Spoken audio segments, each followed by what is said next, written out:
In a small town nestled between rolling green hills, there lived a young girl named Lily. Lily loved to draw and paint. She spent hours in her room, sketching animals, flowers, and imaginary worlds. Her favorite possession was a paintbrush that had been her grandmother's.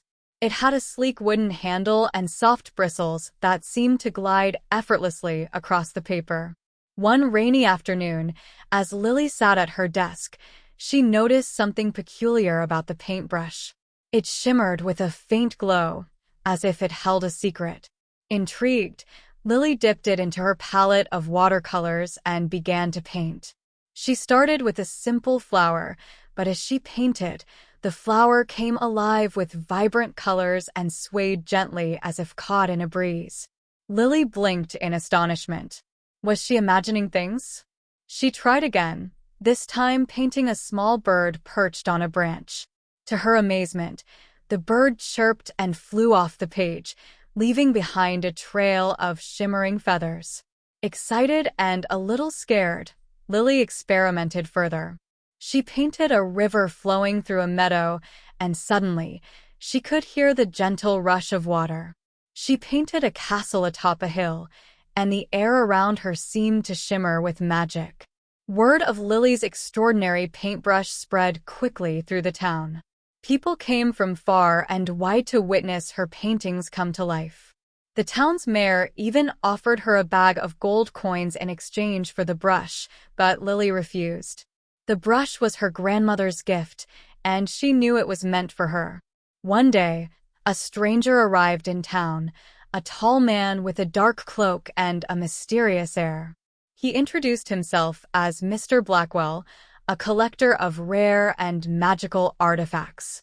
He had heard tales of Lily's paintbrush and was determined to possess it.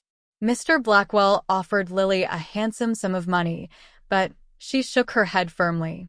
"I'm sorry, but this paintbrush is not for sale," she said, clutching it tightly. Mr. Blackwell's eyes narrowed. "Very well," he said smoothly, "but I warn you, young lady, such power can be dangerous in the wrong hands." Lily shivered, but she was determined to keep her paintbrush safe. She continued to paint, creating beautiful scenes that delighted the townspeople. She painted fields of wildflowers, enchanted forests, and even a dragon soaring through the clouds. One evening, as Lily sat by her window, she noticed a shadowy figure lurking outside her house. It was Mr. Blackwell. He peered through the window with a greedy glint in his eyes. Lily gasped and quickly hid the paintbrush under her bed. The next morning, Lily woke to find her paintbrush missing. Panicked, she searched everywhere, but it was nowhere to be found. Mr. Blackwell had stolen it. Heartbroken, Lily felt as if a part of her had been taken away. She missed the joy of painting and the magic that had filled her life. Determined to find her paintbrush, she set off on a journey across the hills and valleys, asking everyone she met if they had seen Mr. Blackwell or her magical brush. Days turned into weeks, and Lily grew weary. Just as she was about to give up hope, she stumbled upon a small cottage nestled in a quiet valley. Inside, she found an old woman with kind eyes and a familiar-looking paintbrush resting on the table. "You're looking for this, aren't you?" the old woman said gently, holding out the paintbrush. Lily's eyes filled with tears of relief. "Yes, that's my paintbrush," she exclaimed, reaching out to take it.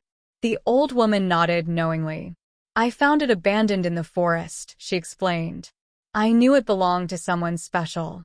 Gratefully, Lily took back her paintbrush and thanked the old woman. As she held it in her hands once more, she felt a surge of happiness and inspiration. She knew now that the magic was not just in the brush itself, but in her ability to create and imagine. Returning home, Lily resumed her painting with renewed passion. She painted scenes of joy and friendship, capturing the beauty of the world around her.